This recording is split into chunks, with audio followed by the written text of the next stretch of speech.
Greetings and salutations, everybody. Welcome to my YouTube channel. My name is John Campea, and this is a companion video. Now, what are companion videos? Well, I'm awfully glad that you asked to see every day on the John Campea Show, Monday through Friday. We save the second half of the show to take live questions. However, we don't always have time to get through all the live questions that get sent in, but I want to make sure those questions get answered properly in the video, so we gather them up and we use them here in companion videos. And back by popular demand, helping me out here tonight is she refers to herself as the better Campea. That is, of course, up for debate. It's Ann Campea, ladies and gentlemen. Ann, how you doing? I'm doing well, and also your companion. And also my companion in this companion video. In this, my companion is in the companion video with me. How poetic. All right, guys, listen. We said we had a bunch of things that we needed to get through here today to get caught up, and we're going to start doing that right now. So, Ann, where are we getting started? We are starting with Dave XP, who says, I'm currently stranded in Iceland due to COVID-19 and only go out to get groceries every few weeks. There's barely any people in the streets, so it blows my mind to see how Ezra Miller was casually just going to a bar. Face slap. This is one of the big things that I brought up actually when we first started talking about the Ezra Miller thing and, you know, the assault and all that kind of stuff. The first thing I said was, first thing, before we get to the main thing, what is he doing out in a bar? This wasn't 3 months ago. This was April 1st when all the rest of us were being responsible, bunkering down, doing what we had to do, practicing social distancing, all that kind of stuff. And this guy was out in a bar. Now, understandably, everybody wants to talk about, dude, why are you putting hands on a woman? Why are you grabbing a woman by the throat? Why are you out in a bar? That's another question I think is going to have to be answered because, Ann, you and I, we're doing what we need to do. We're staying in. We're not going out and going to bars and whatnot. At least, I mean, well, you tell me you're just going for early morning walks. For all I know, you're going to the bar. But are we not? What? We literally just sat down for dinner and turned on ambient noise to make it feel like we're at a restaurant. We really did. We put on a YouTube video that is just restaurant sound. So we can eat dinner and make it feel like we're in a restaurant. So why is this doing at a restaurant? I have no idea. All right. What's next? Iconic reactions. Congrats to you and especially Anne on the big promo. Good luck on the move, guys. Love you both and sending luck from Niagara Falls, Canada. Give us Hancock too. We love Thank you. Niagara Falls. We love Niagara Falls. I have a real connection with Niagara Falls. I went to school in the area up there. I have a lot of friends in the area up there. It's just a gorgeous, gorgeous place. And Ann and I, almost every trip we make to Canada, we'll take at least half a day and shoot out to Niagara Falls. Yeah. I know when we take your mom and your brother too, we'll head out there. But yeah, so for those of you who may not have heard, Ann got a new job. She's been at Hasbro for 6 years. 6 years. And you've just accepted a position, kind of a promotion. Yeah. Position at Amazon. It's a lesser known company, but this little tiny company called Amazon.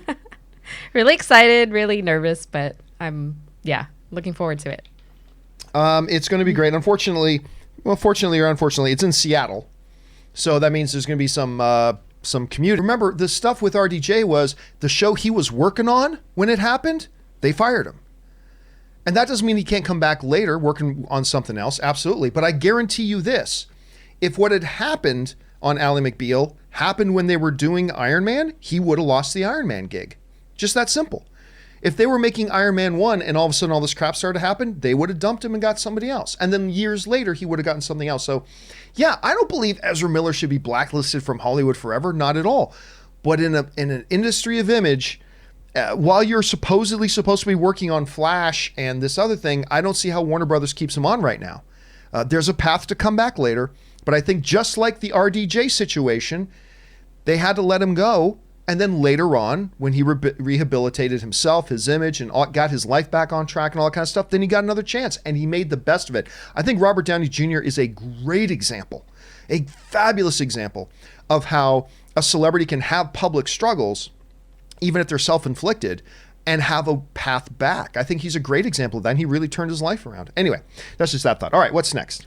Jerry J. Hi, John. I'm curious why we haven't heard anything from Ezra Miller or his team.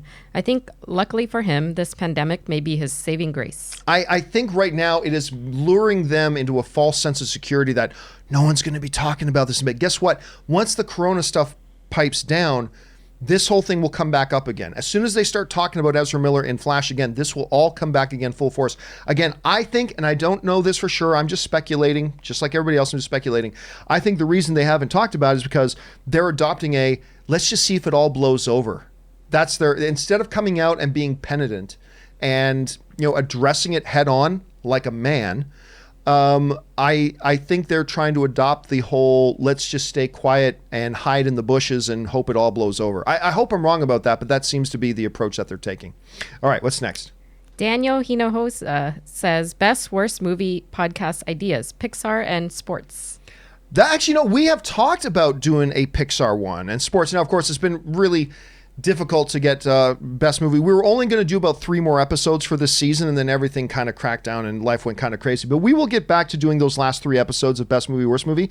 And Pixar, I don't know if we talked about sports, but I know Pixar was definitely one of the ones on our list. You'll probably see that. All right, what's next? Garrett Couch, movie peeves. Number 1, people in a scary movie decide to stay in the clearly haunted house. Burn that mother down. Number 2, someone with a gun like a 1911 fires 20 plus rounds. It only houses 8 rounds at the most. Oh, that happens all the time. All the time. I mean, a lot of movies have made jokes about that where people have guns and they just seem to have endless, it's like a video game. They have endless amount of ammo, right? There's that one. But listen, there are so many horror movie tropes like, why are you still in the house? Like the moment anything happens in the house, it's like, nope, I'm out. That was me this morning. Was that you this morning? What happened this morning? I was working downstairs, work from home. That's right. And all of a sudden, our TV just turns on by itself. And I'm like, okay, time to go for my morning walk and not go back inside the house. And not warn my husband. I'm just going to leave him here. You were doing your show, so I was like, okay, well, the ghost can stay here if it And wants what did you tweet when that happened? My TV just turned itself on. I'm dead. Or what did you say? Goodbye. Oh, goodbye. Goodbye. TV turned itself on by itself. Goodbye. All right, what's next? Topher Rocks. Hey guys, congrats to Anne. Do you think the Man of Steel score is one of the best ever? And do you feel the film would be as good without that score? I don't know that I would say it's one of the best ever. It's certainly great. I love it. And listen, the score is like any other component that goes into a movie, right? Like say the lead actress of a movie is fabulous. Okay. Would the movie has been as good if she wasn't as fabulous? Well, no, it may have still been very good, but if her component wasn't quite as good, then that brings the overall quality of the movie down a little bit.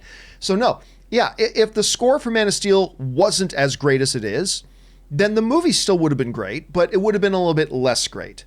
So I don't know. I fall a little short of calling it one of the greatest of all time, but it's certainly a great one. I personally love it.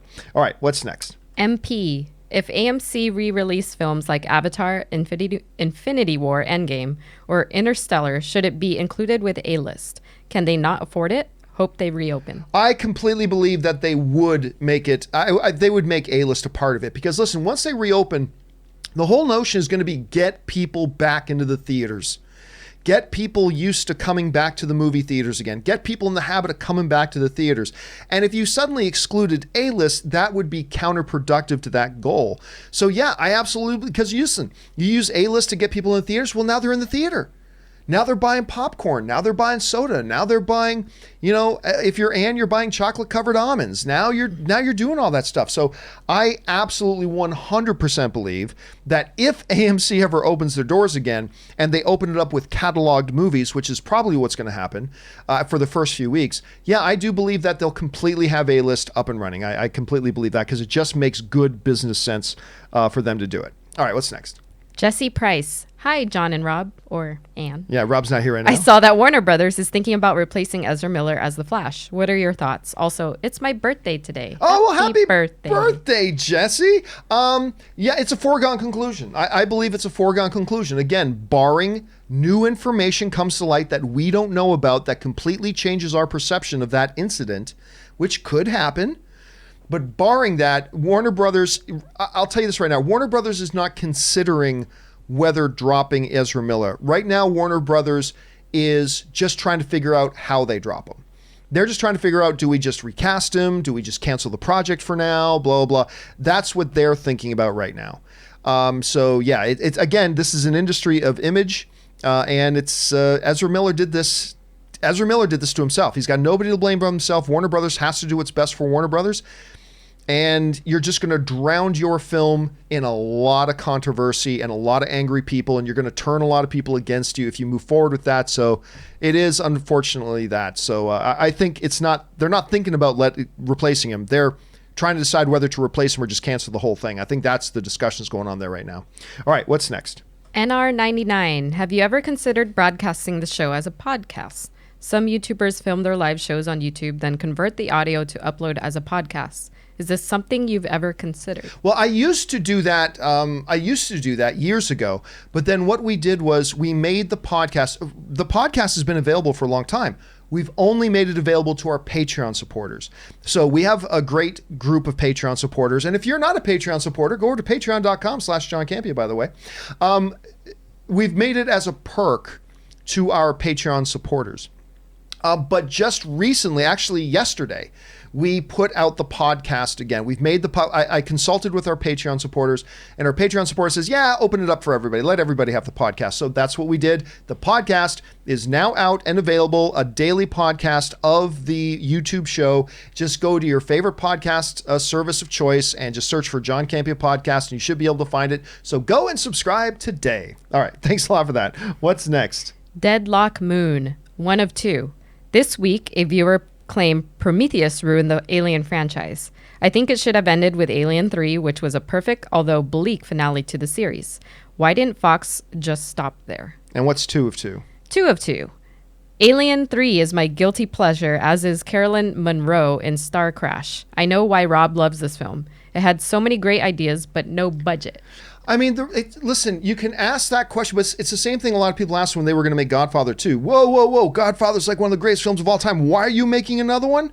Oh, because it also turned out to be one of the greatest films of all time. It's easy to say in hindsight, why not end there? For example, when they announced that they were doing Toy Story 4, a lot of people was, you're going to ruin it. You're going to ruin Toy Story. Toy Story 3 was a perfect ending, and it was. You're going to ruin it. But you know what? If you've got another good story to tell, and it can be enjoyable for the audience, and you think you can make money on it as a studio at the same time, if you can do all those things, why not? So they made Toy Story 4, and you know what? I'm glad they did, because Toy Story 4 is great.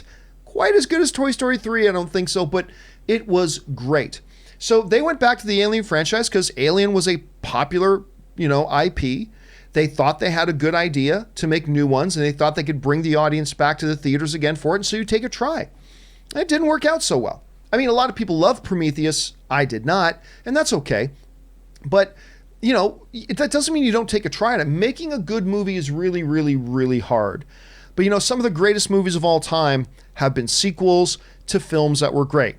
Really? You make another Star Wars? The first one was great. You're just going to ruin it by making another one. Well, then we got Empire Strikes Back. And then we got Return of the Jedi. So, I mean, they went forward because they thought they had a story that they thought was compelling and that they thought could be successful. The same kind of formula for any movie that you make at all.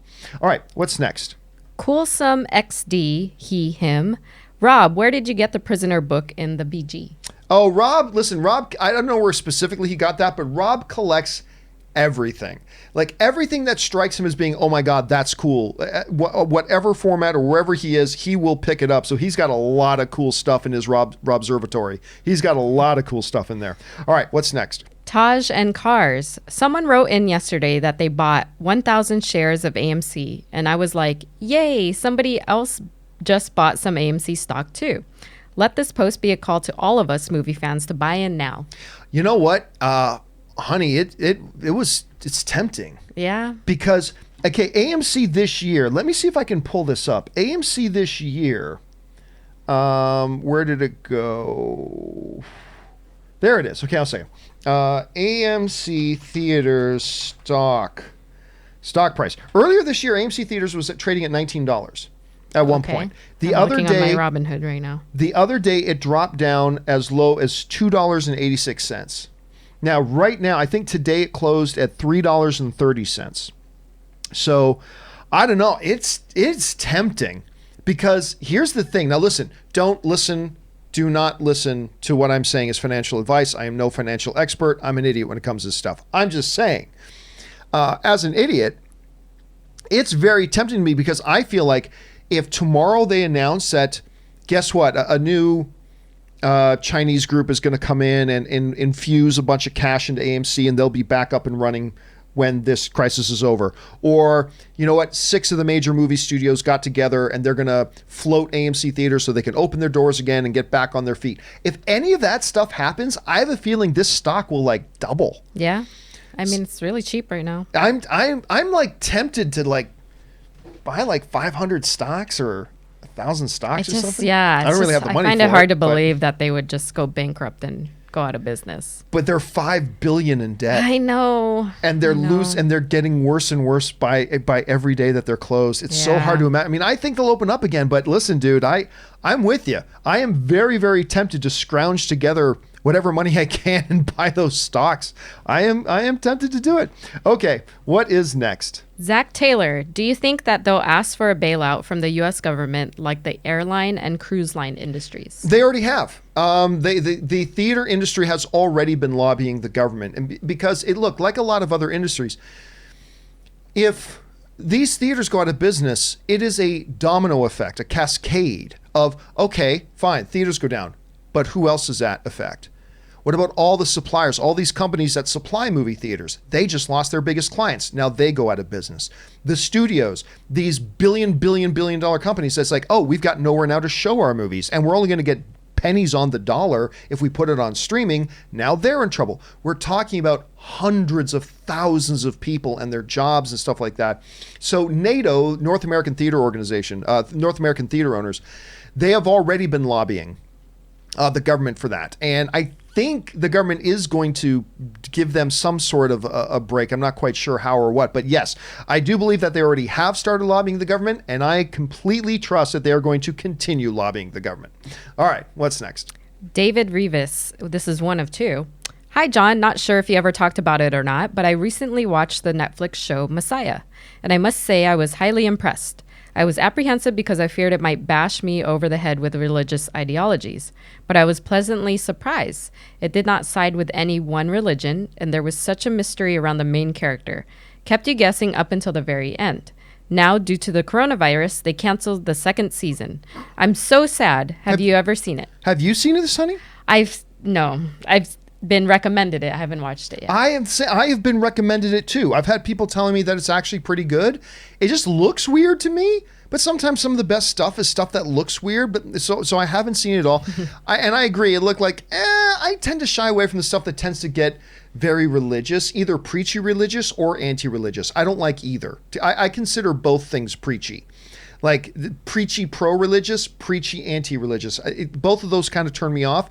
And I didn't know which one Messiah looked like it was going to be, but it looked like it could have been either one of them.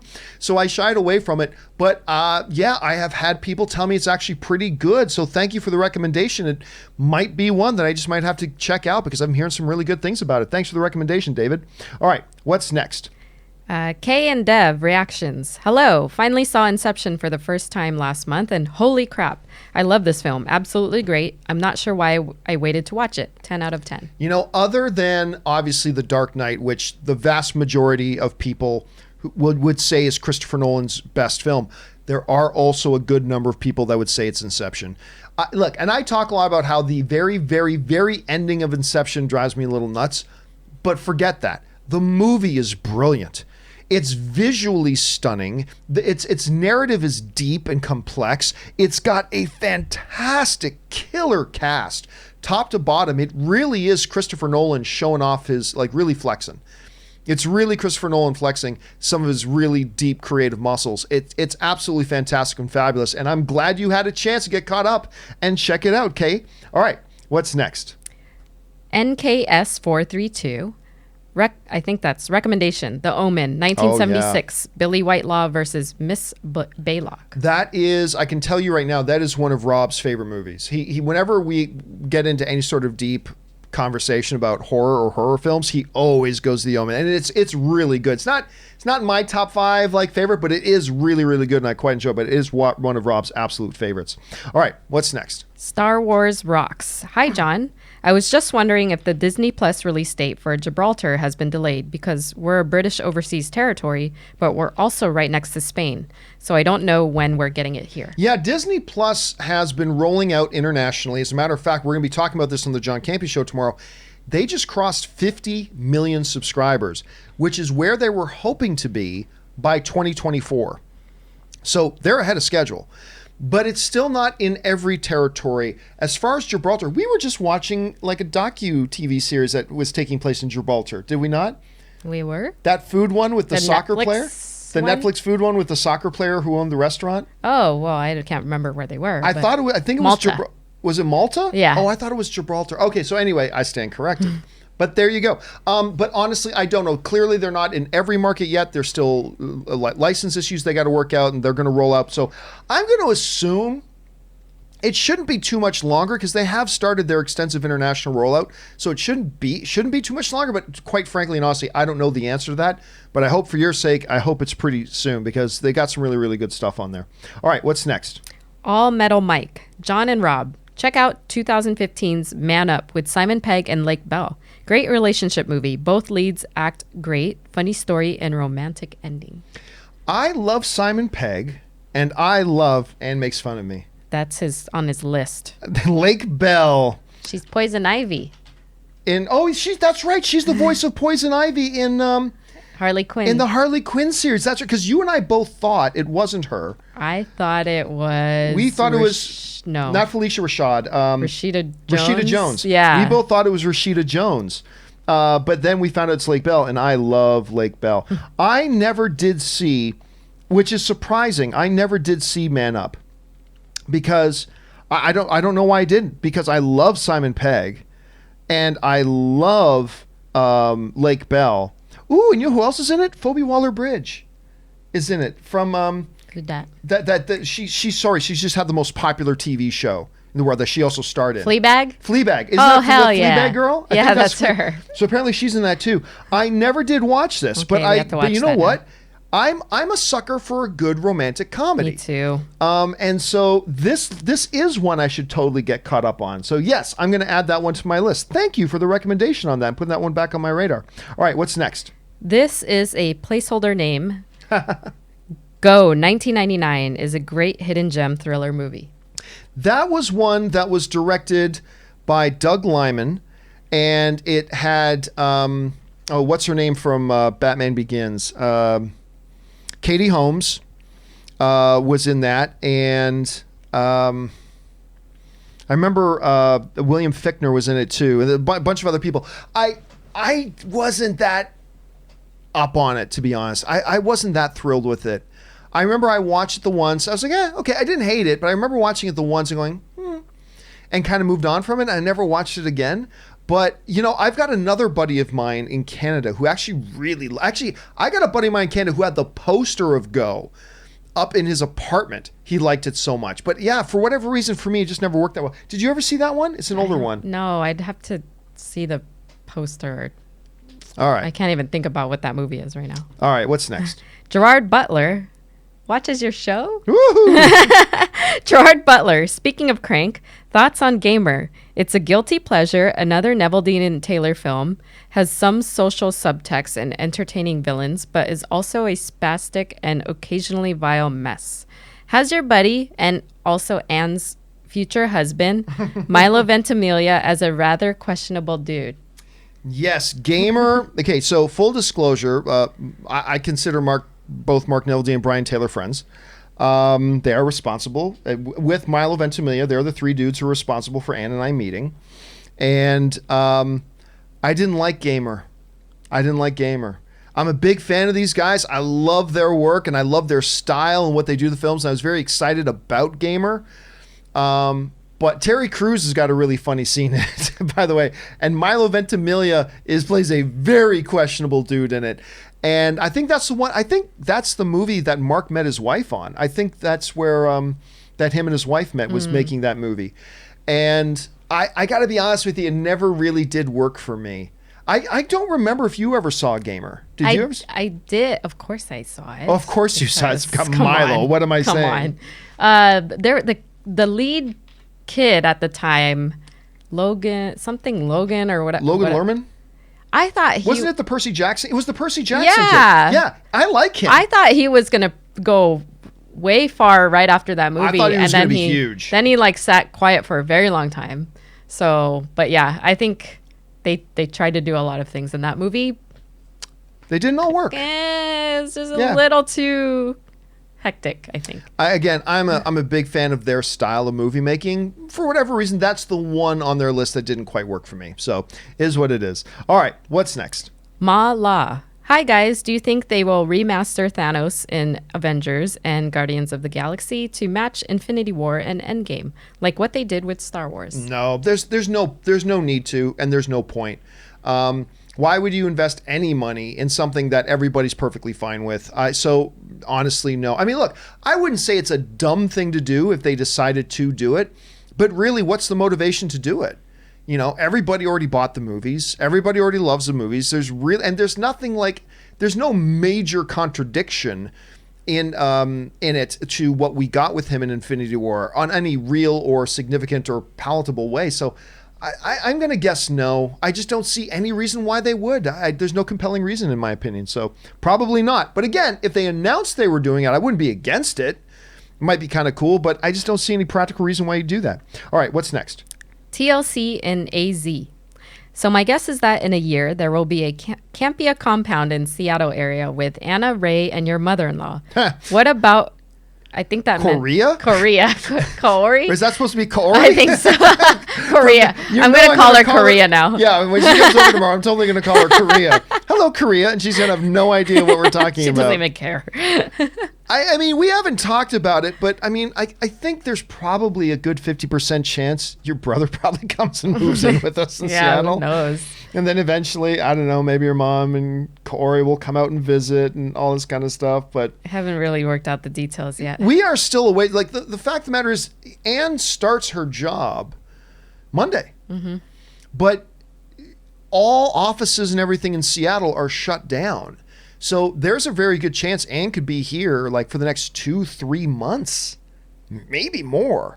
And I'm going to be here probably for the next 5 to 6 months trying to get my movie finished, if I ever get it finished, trying to get my movie finished. So we're a little ways off. I don't know if we'll have a compound, but yeah, we'll have a spare bedroom where people can come and visit and crash on us, and I'm sure they will be amongst them. I'm sure they will. All right, what's next? This one's cracking me up. All right, cool some XD, he, him. Citizen Kane sucks. Citizen Undertaker is better. What the hell is Citizen Undertaker? You don't get the joke. I don't get the joke. Citizen Undertaker. Kane.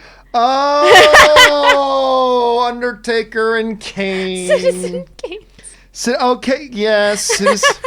That one, I'm like, what the hell is Citizen Undertaker? Is that like some? So for those of you who didn't catch it in the WWE wrestling joke, the Undertaker. Everybody knows the Undertaker, whether you're a wrestling fan or not. But if you're not a wrestling fan, you might know who Kane is. And in the WWE, Kane is the Undertaker's brother. The Brothers of Destruction. Is that what they call them, or something like that? So it was Kane Undertaker. So Citizen Kane sucks. Citizen Undertaker is better. Well put, well said. You got Ann laughing, so that's the important thing. All right, what's next? Jesse says, wasn't there a TV project in development like Powerless, but for the MCU called Damage Control? That does sound familiar. Oh, that sounds very familiar. So we were talking earlier on the show about Powerless. Powerless loved Powerless. Ann loves Powerless. Who was that who was starring? Vanessa Hudgens. It had guy from Community, what's his name? Oh my god, I can't think of the guy who was best friends with Donald Glover's character. Yeah, but it also had Ron Funches. Ron Funches, who you love. Alan Tudyk. That's right, as Van Wayne. Gosh, there were so many good people in there. We liked that show a lot. Yeah, I did. And it only lasted one season, and I get it. I get why it lasted only one season. But it's just like you watch the show at first, and it's like, this is the stupidest thing ever. But if you get through the first episode and then start watching the second episode, your brain starts to pick up on what it is they're doing. And then once your brain kind of gets in tune with it, it's really hilarious. But a lot of people didn't like it, unfortunately. Now, Damage Control sounds very familiar. I want to say yes, but I just can't remember. And I haven't heard anything about it in ages. So I don't know if it's something that would still be in development or if it would be dead and gone by now. But that's a good one to bring up, Dark Helmet. All right, what's next? Oh, this is Dark Helmet. That was Jesse. Oh, that was Jesse. Sorry about that. Dark Helmet. Huge fan of the show. Aw, well, thank you so much. It's always nice when people just want to write in to say nice things. Thank you so much for the Dark Helmet. I appreciate that, man. All right, what's next? Too bad I'm not. I mean, you're not what? What aren't you? A huge fan of the show. Oh. Okay, true story. Anne's got some friends at work, right? And like, she always tells me, I guess she's got some friends at work that are fans of the show. And she goes, my friends know way more about what's going on with you than me. Because like, she goes, like, because like, they'll come over to me. So, oh, so you did this the other day. And he'll be like, how did you know that? Because John talked about it on the show. She goes, you know, everybody else watches your show way more than me. I'm like, well, maybe if you watch my show a little more. I don't need to because I'm with you all the time and you just tell me the same stuff. That's probably true. That's true. I can't argue with that. But it's funny that like all your friends know way more about my show than you do. I know. It's a little bizarre. She does because because she works for companies that are like offices all over the world. She'll tell me, she goes, yeah, I got this email today from a work person in Switzerland that I thought, oh, what's this about work-wise? I'm a big fan of your husband's show. She gets these emails from people around Hasbro who say they watch the John Campea Show. Can't get away. And it gets Anne frustrated. All right, what's next? The Nerd Errant. Number 1, John, next time you meet your mother-in-law, say that if she still doesn't think you have a job, maybe she should convince the IRS. LOL. Wink. Number 2, brace yourselves. Ezra Miller gone in a flash. Jokes are coming. Dun dun dun dun dun. Yeah, it's it came up again today. What? The whole running joke is I'm still not convinced your mother at all understands what I do. Because I told the story earlier today about how on our wedding day she asked me if now that I'm married to you if I can get a job. Right. Because like, and I've still never been convinced. Like I still remember this one time. Your brother worked for me. He's worked for me for like 7 years or more, and we had your mom come and visit this studio that I built. And she came in and had like 20 employees and all this kind of stuff. And I still don't think she gets that I have a job. I still think there's a part of her that thinks I'm living off of you or something like that to some degree. I don't think so. No, you think she gets it now? Maybe. I mean, I know she knows you have a job. I just don't know if she has figured out how you generate income. She hasn't figured that part out yet. That's okay. She loves me and I love her. That's all that matters. All right, what's next? Kenneth Dowling. Hi, John and Rob. Hope you two are doing well. John, I understand Highlander is one of your fave movies of all time. It absolutely is. Did you ever watch the TV show with Adrian Paul? It's one of my favorite shows of all time. What are yours and Rob's? I did watch the TV show and I liked it. It's not one of my favorite shows of all time, but I thought it was really good. It was Duncan MacLeod. You know, in the movie, it was Connor MacLeod of the Clan MacLeod. And then in the TV show, they did his cousin, Duncan MacLeod of the Clan MacLeod, who just also happened to be a Highlander, one of the Immortals. I liked it. One of the things it did well was the movie Highlander does this thing where it jumps back and forth in time, and it tells the story beautifully that way. And that's something you could do really wrong really fast. But the Highlander TV show always did it really cool. Because, you know, it always starts off modern day every episode. Then there's a new immortal in town, and half the show is flashbacks to a different period of time when Duncan and that new immortal had crossed paths before, whether it was 300 years ago or 50 years ago or whatever. And they always did a really, really good job of that. Now, they tried doing a Highlander movie where they had both Connor MacLeod, played by Christopher Lambert, and Duncan MacLeod, played by Paul. And it did not work. It did not work. So I enjoyed the show. I like the show. I wouldn't say it's one of my all-time favorites, but I did enjoy it. And I think we are now all caught up. That does all the questions. Guys, thank you so much for for being here and for sending in your questions for two reasons. Number one, because you gave us great fun things to talk about. Number two, you supported the channel while you did it, and all of us here on the John Campea YouTube channel, thank you guys very much for that. Don't forget the John Campea Show returns again tomorrow. Make sure you guys tune in and join us there. And I, of course, want to thank the better Campea. She often refers to herself, Ann Campea, for being here. And Ann, where can people follow you and your various things online? You can follow me by my first and last name at Ann Campea. You can also follow my cosplay Instagram at Ann Cosplays. Ann Cosplays. That's on Instagram, right? Yes. And cosplays on Instagram. And of course, you guys can follow me on Twitter and Instagram simply at John Campea. That will do it for us for now, guys. Thanks so much for being here. My name's John Campea, and until next time, bye-bye.